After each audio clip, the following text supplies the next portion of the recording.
akan menikmati pemandangan alam yang luar biasa. Silahkan berkunjung dan mari kita ramaikan Kecamatan Ngerinjul, khususnya Desa Bali Gede. Assalamualaikum warahmatullahi wabarakatuh. Ketemu lagi dengan saya Bung Des di channel Bung Des Karya Binangkit. Alhamdulillah hari ini kita ke Arca walaupun hujan, tapi dengan semangat Bapak dari arkeologi ini kita pun semangat untuk datang ke Arca ini. Dan biar lebih jelas lagi kita tanya-tanya dulu sama Bapak dokternya ini. Oke guys, oke. Baik, Assalamualaikum warahmatullahi wabarakatuh. Saya Dr. Lutfi Yondri M. Hum, peneliti utama di Balai Arkeologi Jawa Barat. Sengaja pada hari ini selesai kita perjalanan dari Surade melihat Megalodon dan juga kita survei daerah Sukaraja.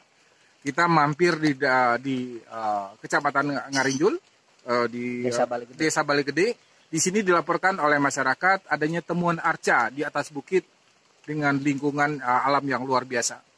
Lingkungan alam Ngarinjul, Bali Gede luar biasa dengan hamparan sawah berterasering dengan hiasan air terjun belasan jumlahnya di sini. Dan cukup menarik, di sini kita menemukan sisa budaya seperti yang dilaporkan. Di sini ada arca sederhana.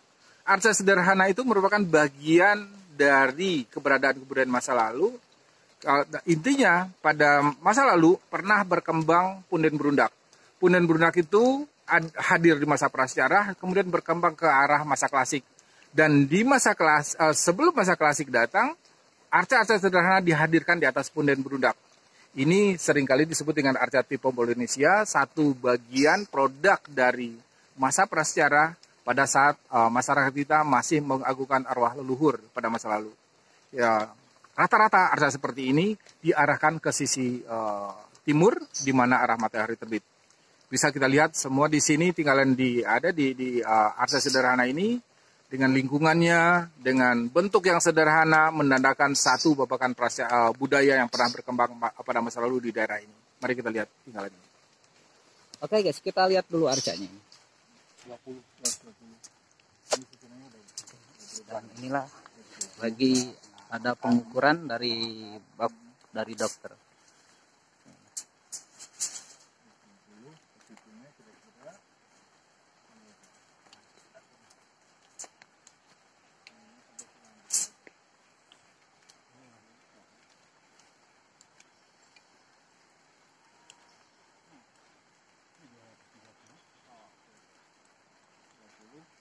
Kemudian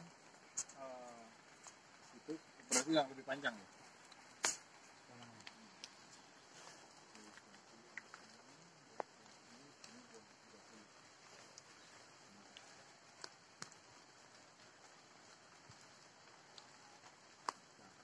Panjang aja tadi mana? Yang terpanjang aja.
Oke guys, alhamdulillah dari batu dari arca barusan udah dijelaskan sama Dokter Lutfi dari Akwariologi, dan kita sekarang menuju untuk ke Batu Rompe. Mungkin beliau nanti yang menjelaskan tentang Batu Rompe, adanya Batu Rompe ini seperti apa ceritanya. Dan inilah lagi ngambil titik GPS koordinatnya. Mungkin nanti buat di share.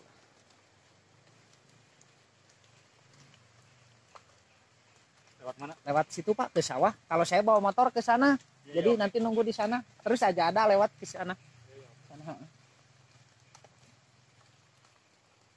Oke guys, kita menuju Batu Rompe sekarang.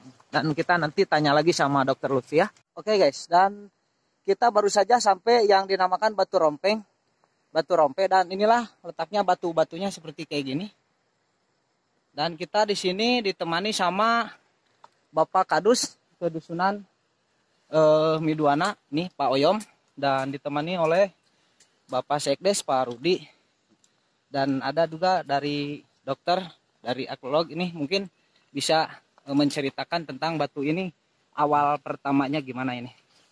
Baik, ini memang di sini kita tidak menemukan sisa budaya, tetapi kalau kita lihat kaitannya dengan pemanfaatan batu yang ada di sekitar arca, ada di situ batu-batu pipih, masyarakat biasa menyebut dengan rompe, batu rompe. Jadi bisa saja ini di masa lalu punya keterkaitan di mana sumber batuan untuk pemanfaatan pembuatan monumen-monumen budayanya. Jadi kalau misalnya kita bandingkan dengan ada di Tugu Gede di Sukabumi Selatan, di Solok, di situ ada punden berundaknya, ada menhirnya, ada arcanya, ada gudang batu namanya. Jadi di situ sumber batuan mereka ngambil, kemudian mereka bawa dan mereka membuat monumen atau struktur yang digunakan untuk pemujaan para leluhur di masa lalu. Jadi kesamaan batu, karena rompe ini batu yang ada di sumber batuan ini bisa dibuka sebenarnya, dilepas jadi batu-batu pipih. Ya, batu-batu pipih itu yang sering disebut dengan istilah rompe oleh masyarakat. Oke, guys, mungkin dari udah ada kan dari dokter ini dari pertama ada batu ini digunakannya untuk apa, dan saya mungkin nggak tahu ini. Di masa lalu kita nggak tahu nih apakah jutaan tahun yang lalu terbentuk di sini, kemudian baru di era-era kemudian hadir manusia dengan budayanya di sekitar sini, kemudian mereka membangun tempat pemujaan, tempat melaksanakan upacara di masa lalu, mereka manfaatkanlah lokasi batu-batu yang ada di sini sebagai sumber bahan batuannya. Tapi katanya dokter ini ada yang bilang mengandung magnetik katanya. Apakah betul itu? Ini kan batuan vulkanik ya, ada unsur-unsur logam di dalamnya. Yang terkandung di dalam itu kalau kita iris, kita analisis secara petrografis akan muncullah unsur logam di sana, dan dengan kehadiran unsur-unsur logam di dalam batuan itu kemudian mempengaruhi medan magnet. Makanya wajar masyarakat mengatakan bahwa di dalam batuan ini ada unsur magnetiknya gitu. Oke, terima kasih Pak Dokter. Ya, sama-sama. Terima kasih sekali sudah diajak melihat situs, melihat lingkungan alam yang luar biasa indahnya di Ngarinjul di sini. Gimana menurut dokter ini ada tentang desa kami ini, situasinya kayak alamnya? Ya, saya merinding nih, karena saya juga bisa membandingkan dengan daerah lain. Daerah lain misalnya daerah Busung Bio di Bali, ada teras-teras berundak di sana luar biasa indahnya. Kemudian kita menaik ke daerah Bali Utara, daerah Buleleng, di situ terhampar air terjun. Di sini gabungan dua-duanya. Di Ngarinjul, di Bali Gede ini kita bisa melihat hamparan sawah yang luar biasa indahnya dengan dinding-dinding perbukitan yang dihasil dengan belasan air terjun. Ini kombinasi yang sangat luar biasa yang akan memanjakan mata Anda semua. Mari berkunjung ke Desa Bali Gede di Kecamatan Ngarinjul. Anda akan menikmati pemandangan alam yang luar biasa. Silakan berkunjung dan mari kita ramaikan Kecamatan Ngarinjul, khususnya Desa Bali Gede di daerah kita di mana kita berpijak saat ini. Mantap. Dan untuk teman-teman semua jangan lupa like, komen, dan jangan lupa subscribe channel kami Bung Des Karya Binangkit, dan jangan lupa tonton, share sebanyak-banyaknya, dan jangan lupa main ke tempat kami. Ditunggu. kapan datang. Oke? Terima kasih.